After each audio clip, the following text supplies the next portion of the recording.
2 years. Then I got there 5 years. They said to me, before we started, and that's a true story, before the project started. Celine Dion's son was supposed to follow her footsteps. Everyone expected him to sing.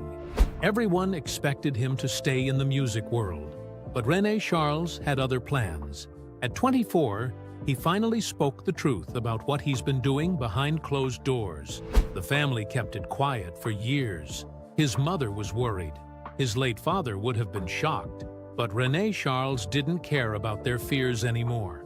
What he admitted this year explains why he's been so secretive and why Celine has been so protective of his privacy. Celine Dion was born on March 30th, 1968, in a small town called Charlemagne near Montreal. She was the youngest of 14 children. Their house was so full that her mother joked there wasn't even space for one more spoon. With 16 people under one roof, the noise and energy never stopped. There was no luxury, no quiet corner, just constant movement and shared everything. Celine was a baby in a world of chaos, one of nearly 20 mouths to feed. Her family lived like most in their neighborhood, crowded, noisy, and poor. As she later said, they didn't know they were struggling because everyone around them lived the same way. There wasn't even a crib waiting for her. When she came home from the hospital, her parents placed her in a dresser drawer lined with blankets. It wasn't a quirky decision. It was their only option. There was no money for extras, no room for baby furniture. At the time, the average Canadian family made around $6,000 a year, but the Dions had far less and far more children. Her early life was shaped by limits and hard choices. As she grew, space didn't open up. It only got tighter. Celine had to share a small bed with multiple sisters, sometimes 3 to a mattress. The house was so packed that couches, floors, and even hallways became sleeping spots. She later said, "The girls slept like sardines, crammed together every night." This wasn't just a few years of squeezing in, it lasted through her teenage years. While most Canadian families were shrinking, hers felt like its own crowded village. Her father worked as a butcher, long hours for very little pay. Her mother stayed home, managing the household and sewing clothes from scraps and hand-me-downs. It was a family powered by survival, not savings. But despite all the hardship, there was always one thing in the air: music. Her father sang, her mother played violin, and even her name came from a song. They named her Celine after a French ballad they loved, almost like a quiet hope that one day their little girl would carry that song into the world. But even with all that love and music at home, the outside world wasn't kind. In school, Celine was mocked constantly. She was skinny, had big teeth, and didn't look like the other kids. They called her vampire. The teasing wasn't just once in a while, it was every day. Celine later said the bullying left scars she never forgot. She remembered the dread she felt walking into class, knowing exactly what was waiting. Childhood pictures from that time show a quiet girl who seemed unsure of herself, someone trying to disappear. When she began singing publicly as a teenager, things didn't get easier. Local tabloids mocked her looks and called her Canine Dion because of her teeth. She was only a child, but adult journalists joined in the ridicule. She was getting noticed for her voice, but the headlines were focused on her appearance. By the time she was 18, she'd had enough. She quietly stepped away, got dental surgery, caps and braces, and came back ready to be seen for what she could do, not how she looked. School had never been a happy place for her. She once said, very simply, "I detested school." It wasn't just about the bullying. She didn't feel like she belonged there. Her real education came from her home. Her siblings were her teachers. The dinner table was her classroom. She learned how to sing, perform, and survive from the people around her, not from books or chalkboards. When money was tight, the Dion family didn't give up. They formed a band, literally. All 14 children were part of it. They called themselves Dion's Family and performed at local venues across Quebec. Celine was just 5 when she sang in her parents' piano bar, She wasn't treated like a novelty. She was part of the act. By age 12, she had already written her first song and recorded a demo. Her very first public performance was at her brother Michel's wedding in 1973. This wasn't just about fun. It was survival. The shows helped bring in money, and more importantly, they gave Celine a stage. While the schoolyard made her feel small, the family basement made her feel safe. After school, she wouldn't hang out with friends. She'd run straight home and dive into music with her siblings. Their basement became her refuge.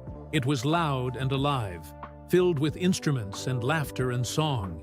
It was in that basement that Celine found her voice. It was where she turned pain into power. Every note she sang was a way to fight back against the world that mocked her. In June 1980, a little girl walked into a local studio with her family. They had saved just enough money to record a demo. It wasn't fancy, just a few simple songs, written with help from her mother and siblings. At that age, most kids were still figuring out how to ride a bike. But this girl had something else on her mind: music. That day, surrounded by her family, she sang into a studio mic and unknowingly took the first step on a path that would eventually reach hundreds of millions. What started in a kitchen would one day echo in stadiums across the world. Her mother, Thérèse, didn't just believe in her voice. She staked everything on it. She mortgaged their family home just to send that demo to a man named René-Charles. She chose him because he managed Quebec's most famous singer, Jeanette Reno, and Celine looked up to her. But the family only had enough money to send one tape. If it landed in the wrong hands or got tossed in the trash, it would all be over. The Dions had 14 kids. Their father was a baker. This wasn't just a gamble, it was everything they had. And somehow, that tape made it. René listened. He didn't just hear a song, he heard something he had never heard before. He later said it was the best voice of his life. Some say he cried. Others say he sat in silence, stunned. What he did next shocked everyone. He mortgaged his own house, over $100,000 at the time, to fund her career. A girl with no stage experience, just 12 years old. Friends told him he was out of his mind, but he didn't care. He believed. And by 1983, she was already a rising star in Quebec. By 1988, she had conquered Eurovision. She was just getting started. Their first meeting wasn't staged like a big audition. When the Dion family arrived, René didn't even have a real microphone. He handed her a pencil and said, "Pretend you're singing to a full stadium." She didn't hesitate. She stood there, pencil in hand, and sang "Ce n'était qu'un rêve," like her life depended on it. René couldn't believe what he was hearing. Later, he said she sang like there were 10,000 people in the room. In reality, there were just a few family members and a manager. But that moment sealed her future. Between the ages of 13 and 18, Celine released 9 French-language albums. Most teenagers were worrying about exams or school dances. Celine was recording hit after hit. At 15, she made history in France by becoming the first Canadian artist to receive a gold record there. The song was D'amour ou d'amitié. At just 18, Celine Dion had a secret she couldn't tell anyone. She had fallen deeply in love with her manager, René-Charles, who was 44 years old. The age gap alone would have been enough to stir gossip, but it went even further than that. She kept a photo of him under her pillow and stared at it every night while sharing a room with her mother. Her obsession made her feel physically sick. She daydreamed about him. She couldn't sleep. She knew it was impossible. René had already been divorced twice. He was old enough to be her father. And yet, she couldn't help herself. The more forbidden it felt, the more powerful the feelings grew. No one in her family knew until her mother found out. Thérèse Dion had always been Celine's biggest supporter. She helped launch her career. She believed in her voice. But when she discovered her teenage daughter had fallen for a man nearly 3 decades older, she was horrified. René wasn't just older. He had been in Celine's life since she was 12. Thérèse saw it as dangerous, even reckless. She confronted Celine, probably expecting the infatuation to pass. But instead of backing down, Celine stood her ground. She told her mother, "We live in a free country. I can love whoever I want." She wasn't just fighting for her feelings. She was fighting for her independence. And she wasn't going to let anyone stop her. A year later, when she turned 19, everything changed. What had once been a hidden crush became a real relationship. Their first official date happened quietly, without any public attention. For years, Celine and René kept their romance secret. Only close friends and family knew. They were careful. They knew people would judge them. But the love between them was real, and they were willing to wait. They hid in plain sight. He was still her manager, still her mentor. But behind the scenes, their bond kept growing stronger. At the peak of her early fame, Celine made a shocking decision. She disappeared from the spotlight for 18 months. It wasn't a scandal. It was a plan. She capped her teeth, changed her hair, learned fluent English. She didn't want to be a child star anymore. She wanted to be global. The break began in late 1986, and when she returned, she was completely transformed. Her voice hadn't changed, but her image had, and the world noticed. Then came the night that changed her life. On April 30th, 1988, in front of more than 600 million viewers, Celine Dion won the Eurovision Song Contest. She was only 20. The performance was electric. She sang for Switzerland, not Canada, but it didn't matter. When the final votes came in, Switzerland edged past the UK by a single point, 137 to 136. That narrow win made her famous across Europe overnight. The song Ne partez pas sans moi became the last French-language song to win the contest. And Celine, once a shy teenager from Quebec, was now a continental star. In 1990, she made her biggest leap yet. Her first English-language album, Unison, changed everything. It sold over 1.2 million copies in the United States and went platinum. In Canada, it was certified 7 times platinum. The hit single, Where Does My Heart Beat Now, reached number 5 on the Billboard Hot 100. For a French-speaking artist, that was almost unheard of. But Celine made it look effortless. The album earned her Juno Awards for Album of the Year and Female Vocalist of the Year. She was no longer just a Canadian success. She was breaking into the global pop world, and fast. Her first major American TV appearance came that same year on The Tonight Show with Jay Leno. After hearing her sing live, Leno looked straight into the camera and predicted she would have an extraordinary career. That moment mattered. No one had said something like that about a new French-Canadian singer before. And yet, it turned out to be exactly right.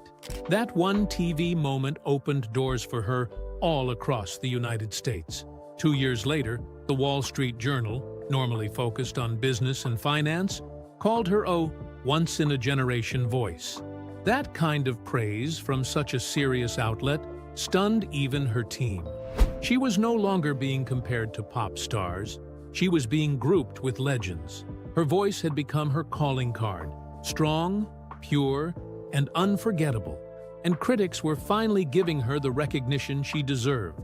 Then came the night of March 30th, 1992, her 24th birthday.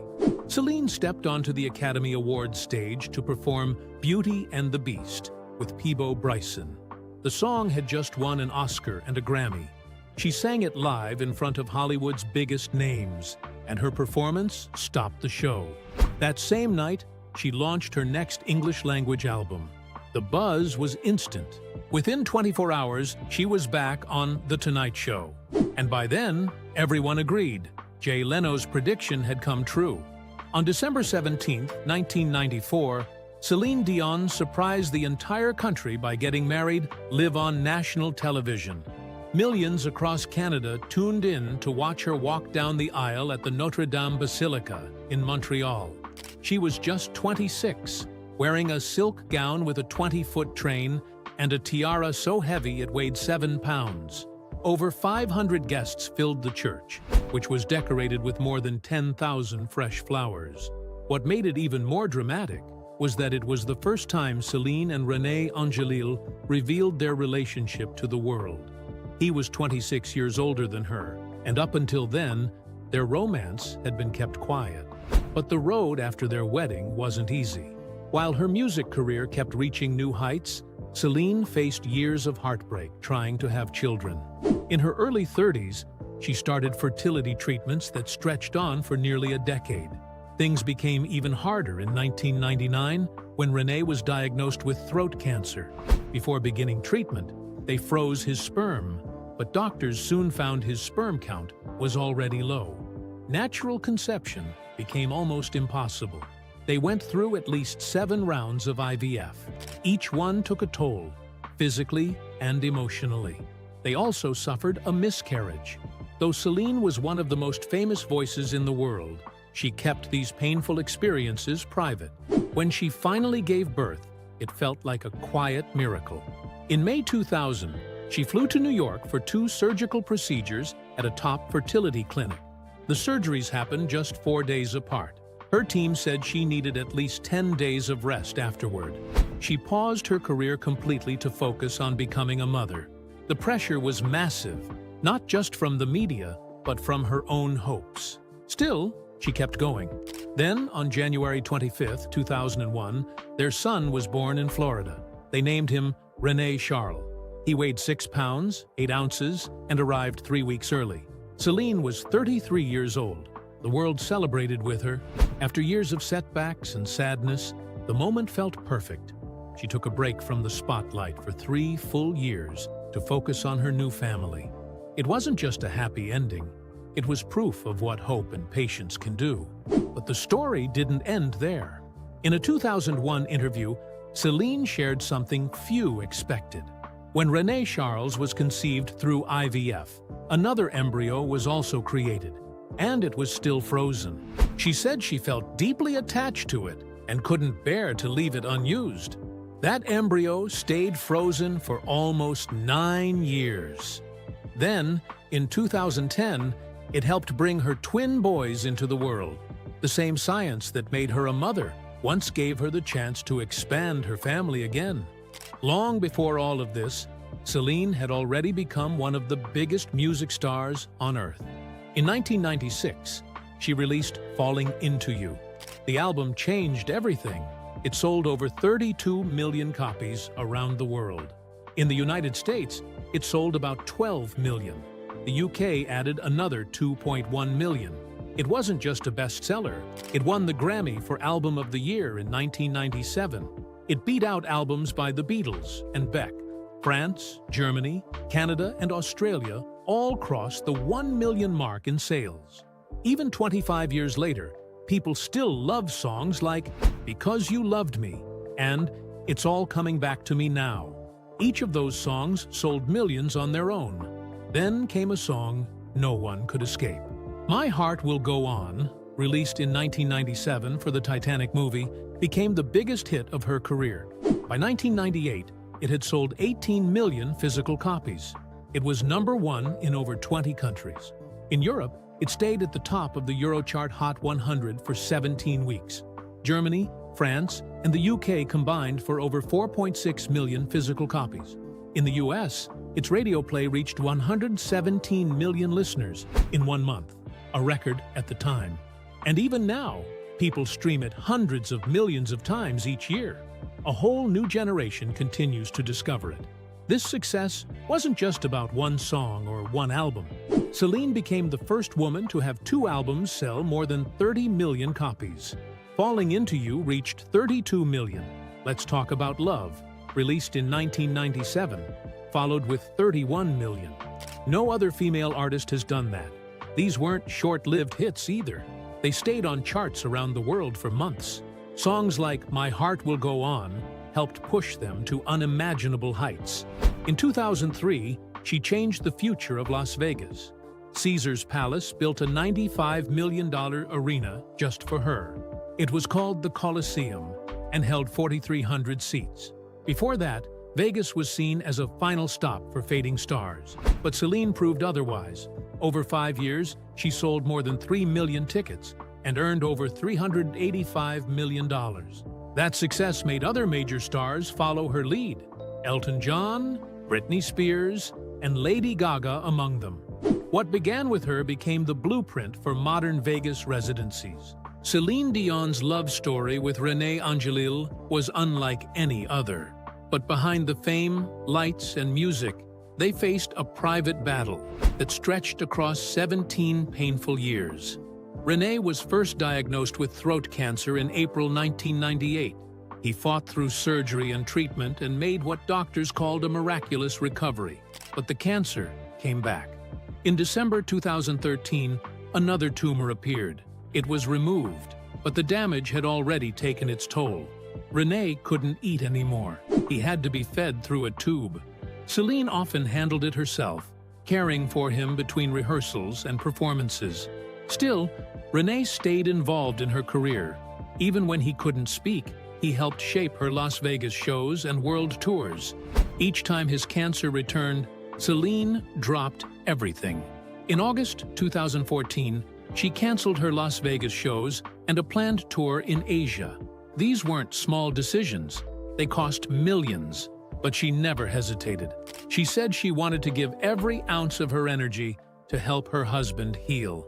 In early 2000, when she was only 32 and one of the world's top-selling artists, Celine stunned everyone by walking away from the spotlight. She took a 2-year break, not just to help René recover, but also to start their family. It was a rare move in the music world, and it came straight from the heart. That decision paid off. In October 2010, Celine gave birth to twins at the age of 42. Their names were Nelson and Eddie. But the journey there was not easy. She went through 6 rounds of IVF. She had 1 miscarriage.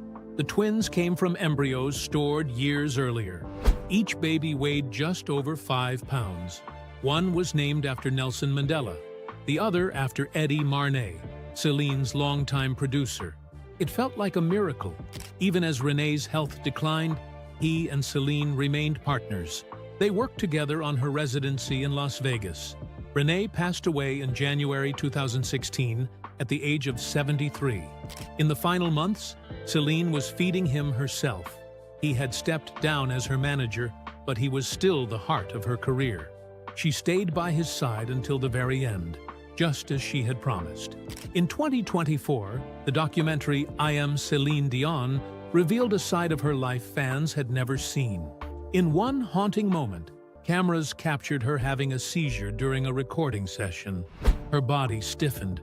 She moaned in pain. For almost 8 minutes, she couldn't move or speak. Her medical team had to act fast, giving her 2 doses of emergency nasal spray while trying to keep her conscious. The director wanted to stop filming, but Celine insisted they keep rolling. She wanted people to see what it's really like to live with her illness. Celine's diagnosis shocked the world. She had stiff person syndrome, or SPS. Only 1 or 2 people in a million have it. The disorder causes muscle spasms that can be triggered by sound, touch, or even emotion. It can twist the body, damage the spine, and take away the ability to walk. There's no cure. Treatment often includes benzodiazepines and botulinum toxin injections. For Celine, the diagnosis came after years of confusing symptoms. Doctors only found it after the pandemic gave her a chance to finally stop and focus on her health. Before that, she had hidden her illness from the world. Even when she was in pain, even when her voice wouldn't cooperate, she kept performing. She did as many as 70 shows in a single year. Behind the scenes, she was seeing specialists, trying new treatments, and keeping up appearances. Pretending everything was fine nearly broke her, but she didn't want to let her fans down. It wasn't until August 2022 that doctors confirmed her condition. In December, she told her fans the truth. The weight of hiding it was finally gone. Now, her sons are part of her care team. Nelson and Eddie are only 14, but Celine has trained them to spot the signs of a crisis. They know how to turn her on her side. They know how to press panic buttons around the house.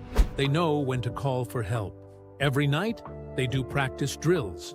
They even check on her if she's taking too long to get ready for bed. It's a responsibility no child should have, but they handle it with love. Even though René is gone, Celine still feels him. In 2021, She said she often senses his presence. When things get hard, she talks to him. She feels him with her during the darkest moments of her illness. He was her husband, her manager, and her best friend. That bond has never left her. Celine's strength has been recognized around the world. On May 22, 2008, she received France's highest civilian honor, the Legion of Honor. President Nicolas Sarkozy gave it to her at the Élysée Palace. Very few foreigners ever receive it.